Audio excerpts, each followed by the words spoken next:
Hello students, today we are going to discuss about article writing.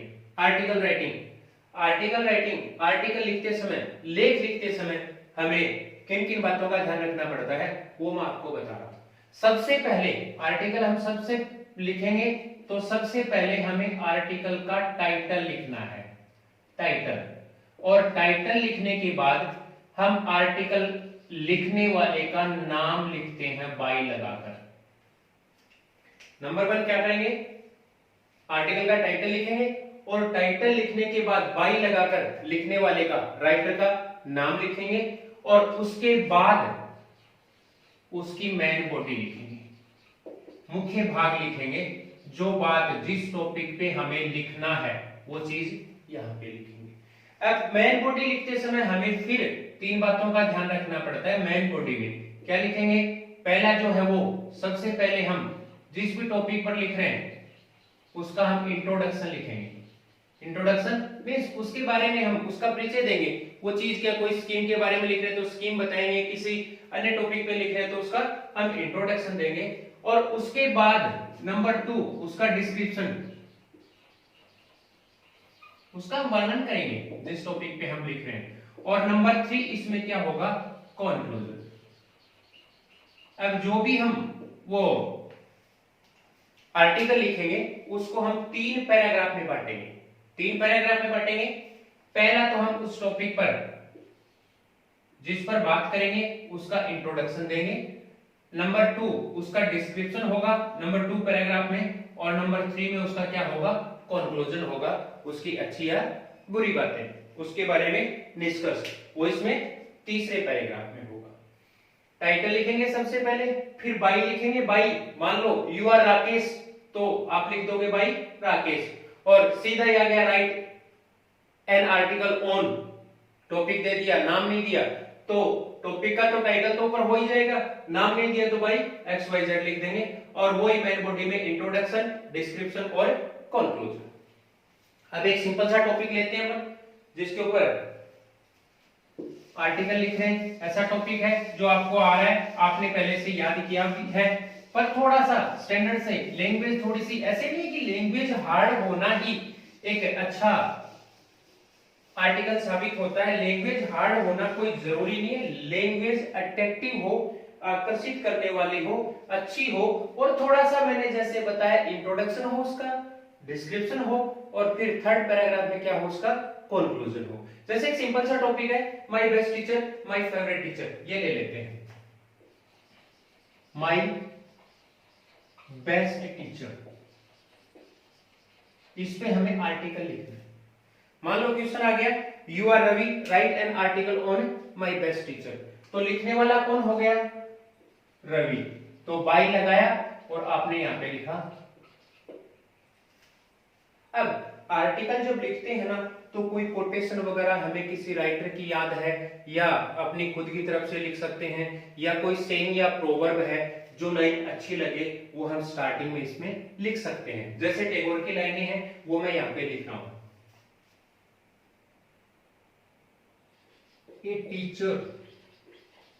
A teacher can never truly teach unless he is still learning himself।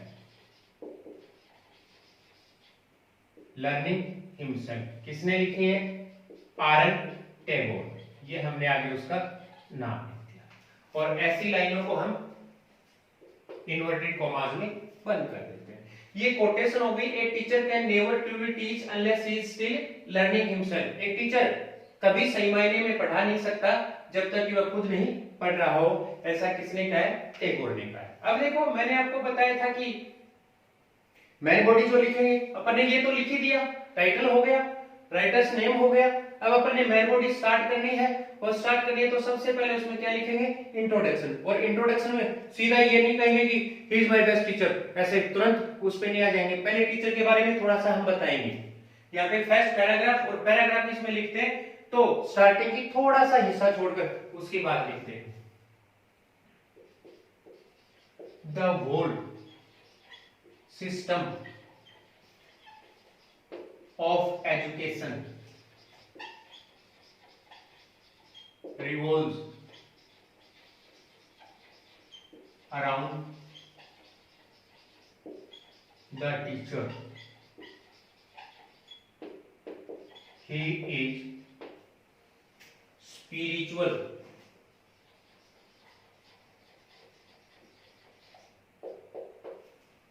and intellectual.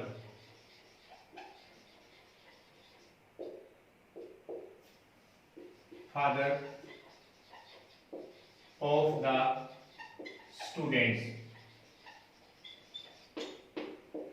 He leads the students. He leads the students from darkness of ignorance. Darkness of ignorance to the light of knowledge.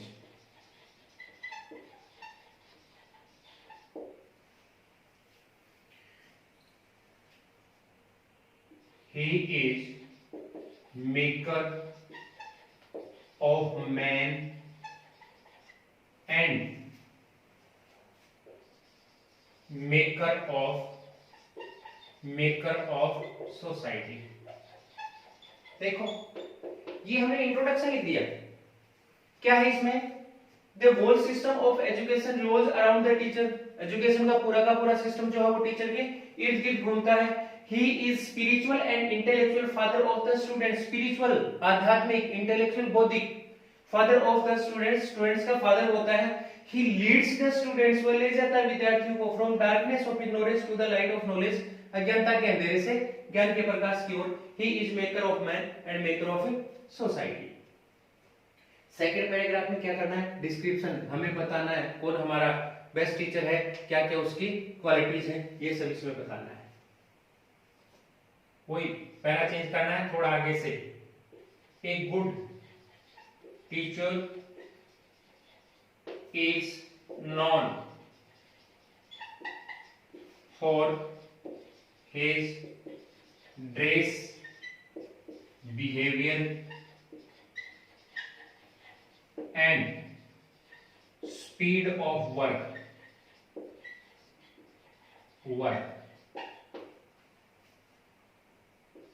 Our English teacher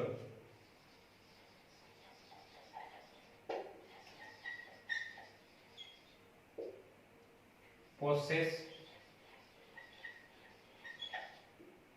all these qualities.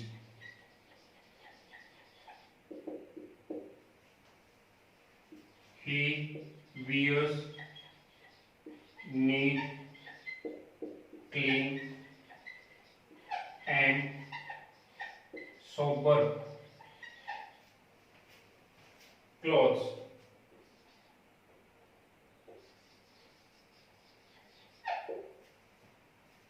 He comes to school in time. His method of teaching is so nice that we never feel bored and tired. He believes in simple living and high thinking.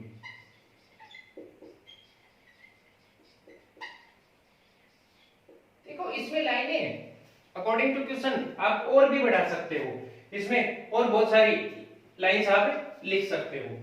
इसमें क्या लिखा है, a good teacher is known for his dress behaviour and speed of work. एक अच्छा teacher जाना जाता है अपने कपड़ों से, अपने व्यवहार से और अपने कार्य करने के तरीके से। Our English teacher possess all these qualities. हमारे इंग्लिश टीचर में है ये सारी qualities. He wears neat clean and sober clothes. Neat साफ, क्लीन सुथरे, सोबर मुलायम क्लोथ्स कपड़े। He comes to school in time, वह टाइम से स्कूल आता है। His method of teaching is so nice, उसका पढ़ाने का तरीका इतना अच्छा है that we never feel bored and tired, हम कभी बोर नहीं होते हैं, हम कभी थकते नहीं हैं। He believes in simple living and high thinking. ये हो गया इसके बारे में डिस्क्रिप्शन। अब कंक्लूजन में अपन लिखते हैं, my English teacher deserve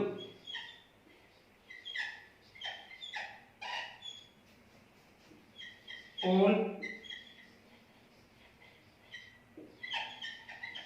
appreciations and praises.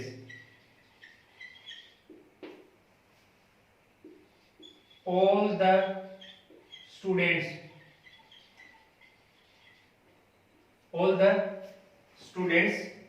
like him. I like him very much. He is my best teacher.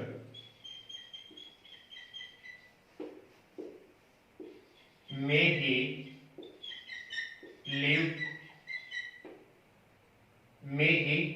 live long. ये कंक्लूजन क्या लिखा इसमें, my English teacher deserve all appreciation and praises. मेरा English teacher deserve करता है सारे appreciation और praises को। All the students like him, I like him very much, he is my best teacher, may he live long. देखो words हमने इसमें ज्यादा हार्ड नहीं लिखे हैं, लेकिन थोड़ा सा एक सिस्टमेटिक ढंग से लिखा है, थोड़ा सा अट्रैक्टिव तरीके से लिखा है। पहले में हमने इंट्रोडक्शन बता दिया, दूसरे में हमने उसका डिस्क्रिप्शन वर्णन कर दिया और तीसरे में कंक्लूजन कर दिया। ये इफेक्टिव लगता है। वर्ड्स है ना, आप अपने क्वेश्चन के अनुसार कम ज्यादा इसमें कर सकते हो। अब एक और कर लेते हैं आर्टिकल साथ साथ। एक भारत सरकार की अच्छी स्कीम चलाई हुई है, इंपॉर्टेंट भी बनता है, उसके बारे में आ सकता है एग्जाम में, उस पे अपन लिख रहे हैं। कौन सा टॉपिक है, बेटी बचाओ बेटी पढ़ाओ। क्या है ये, एक स्कीम है जो भारत सरकार के द्वारा चलाई गई है बेटियों को बचाने और बेटियों को पढ़ाने के लिए। थोड़ा सा इसके बारे में जानकारी होनी भी जरूरी है कि ये 22 जनवरी 2015 को हरियाणा के पानीपत में इसकी शुरुआत की गई थी, सरकार ने इसे लॉन्च किया था। सेकंड आर्टिकल क्या है, बेटी बचाओ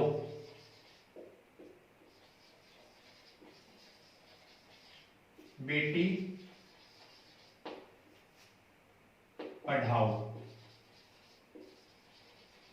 वैसे ही हमें बाई लगाना है, नाम दिया हो तो ठीक है, नहीं तो बाई लगाकर क्या कर देंगे, एक्स वाई जेड कर देंगे। कोटेशन कोई याद है तो ठीक है, नहीं अपनी बनाकर लिख सकते हो, एक बहुत अच्छी सी हो, अट्रैक्टिव हो। Girls are nature's precious gifts, save and educate them. Save and educate them ऐसे, ऐसी एक कहावत है। अब बिल्कुल वही उसी तरीके से हम लिखेंगे। सबसे पहले इंट्रोडक्शन देंगे हम इस स्कीम का कि स्कीम है क्या, क्या है ये। वैसे ही पैरा स्टार्ट करेंगे थोड़ा सा छोड़ के, बेटी बचाओ बेटी पढ़ाओ,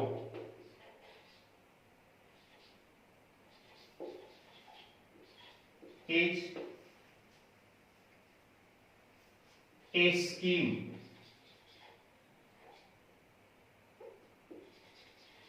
of Indian government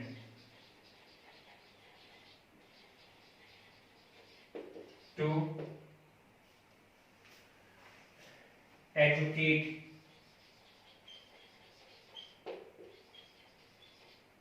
and save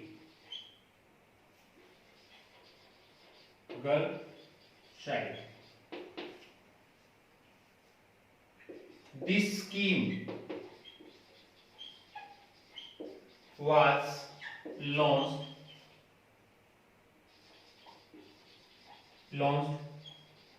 by the Indian government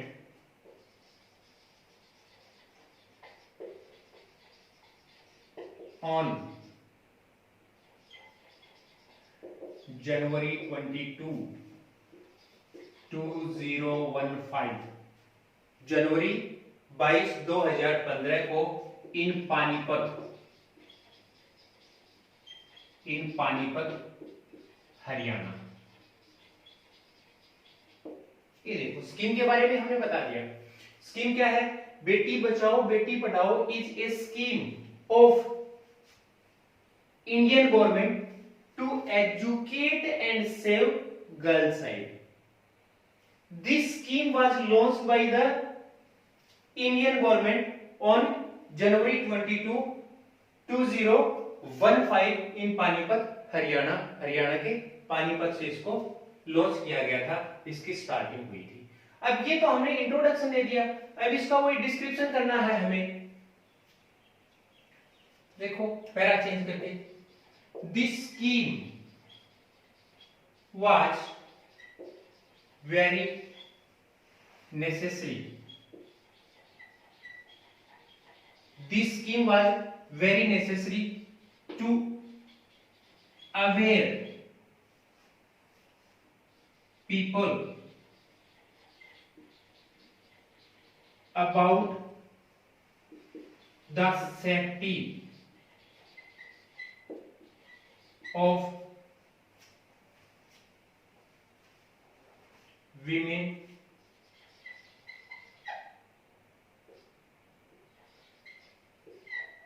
all over India.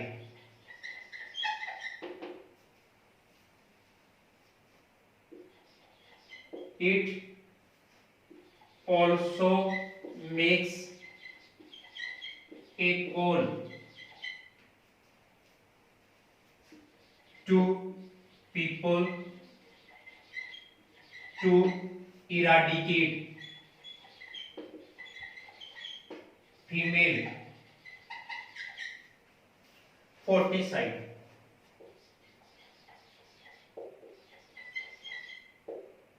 Female foeticide.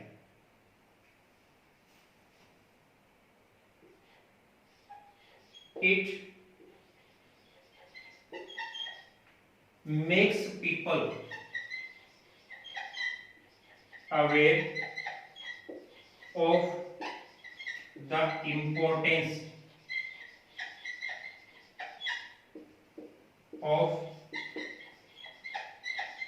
girl child in Indian society.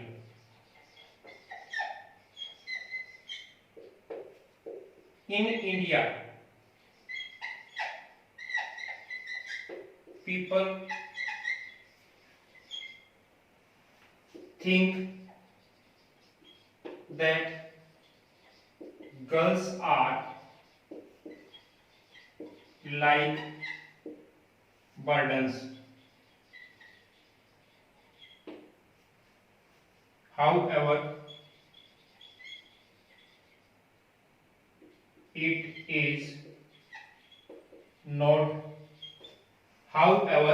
is not true. Girls are the base of existence of life on the earth. देखो इसमें क्या लिखा है, this scheme was very necessary double S A R necessary to aware people about the safety of women all over India. It also makes a call, ये एक appeal भी करती है to people, लोगों से, to eradicate, उन्मूलन करने के लिए, रोकथाम करने के लिए फीमेल फोर्टिसाइड, कन्या भ्रूण हत्या. It makes people aware, ये लोगों को जागरूक करती है of the importance of girl child, importance के बारे में गर्ल चाइल्ड के in Indian society, Bharatiya Samaj में. इन इंडिया, भारत में पीपल थिंक, लोग सोचते हैं that girls are like burdens, की गर्ल्स जो हैं वो एक बोझ के रूप में होती हैं, भार के रूप में होती हैं. However it is not true, हालांकि यह सत्य नहीं है. Girls are the base of existence of life, लड़कियां जो है वो आधार होती हैं जीवन के अस्तित्व का ऑन द अर्थ, पृथ्वी पर. ये हमने इसके बारे में इसका डिस्क्रिप्शन लिख दिया. अब कंक्लूजन बिल्कुल वैसे ही इस स्कीम के बारे में हमें लिखना है. Beti Bachao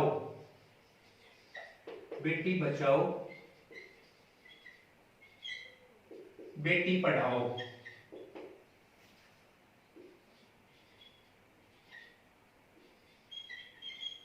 is a praise worthy step by the government of India.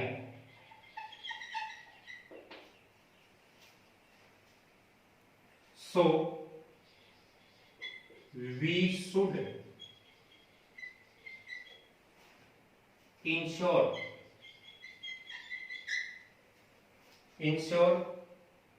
safety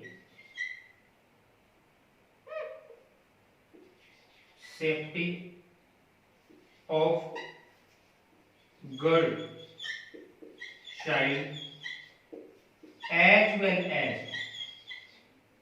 as to provide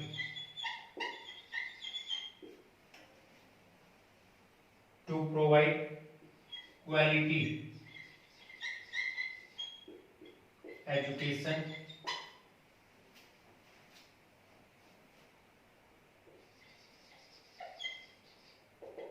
to them. हाँ, बेटी बचाओ बेटी पढ़ाओ इज ए प्रेजवर्दी स्टेप, एक प्रशंसा लायक कदम है by the government of India, भारतीय सरकार का. सो वी शुड इंश्योर, इसलिए हमें आश्वस्त हो जाना चाहिए about insure safety of girl child की सेफ्टी के लिए, as well as to provide quality education to them, और उन्हें क्वालिटी एजुकेशन देने के लिए. आज की क्लास में ये 2 आर्टिकल हो गए, आगे भी हम एक्सरसाइज और करेंगे. आज की क्लास में इतना ही. Thank you.